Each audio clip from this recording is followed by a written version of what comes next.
Hello everyone. Today in this video we are going to learn about homolytic and heterolytic fission.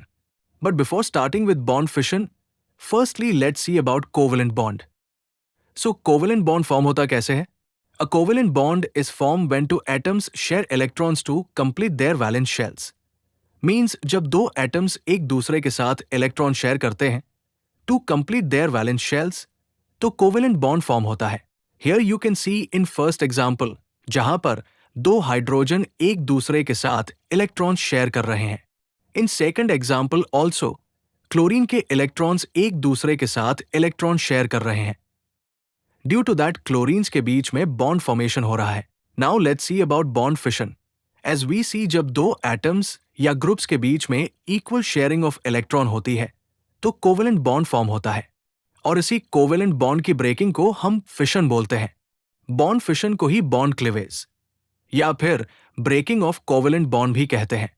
Here below is the example of chlorine. यहां पर आप देख सकते हो कि firstly covalent bond formation हो रहा है और देन बॉन्ड फिशन हो रहा है. Now let's see the type of bond fission. So bond fission को हम टू टाइप्स में डिवाइड करते हैं. सो फर्स्टली होमोलिसिस और होमोलाइटिक फिशन. सो आप नाम से ही इसे समझ सकते हैं. Here homo means equally और lysis means breaking. So homolytic fission या homolysis का meaning होता है equally या symmetrically breaking of covalent bond. Homolytic fission light, heat या peroxide के presence में होता है. From the below example you can understand better about homolytic fission. यहाँ पर क्लोरीन का homolytic fission होकर 2 chlorine radicals form हो रहे हैं. हम इसे फिर से अच्छे से डायग्राम से देखेंगे. But before that, let's learn about second type of bond fission, that is heterolytic fission. So इसे भी हम नाम से ही समझ सकते हैं. Here hetero means unequally और lysis means breaking. So heterolytic fission या heterolysis means unequally या unsymmetrically breaking of covalent bond.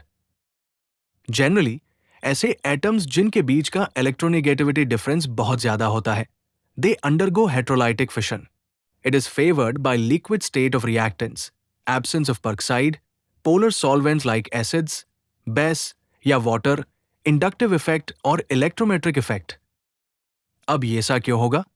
So electronegative means tendency to attract electrons towards itself. So जो ज्यादा electronegative है, वो electrons को अपनी तरफ ज्यादा खींचेगा. इसीलिए electrons का equal distribution यहाँ नहीं होगा. From the below, now let's see homolytic and heterolytic fission कैसे होता है. Here are some practice problems that you should try by yourself. These will help you sharpen your understanding of the concept and mechanism. If you face any difficulty while solving these questions, feel free to mail us at the email address given in the description. Thank you so much everyone for watching this video. For more video like this, join with us on this beautiful journey. And if you think this video will be helpful, like and share this video. Do comment below what type of videos you'd like to see next. We'll definitely read them and create videos on those topics.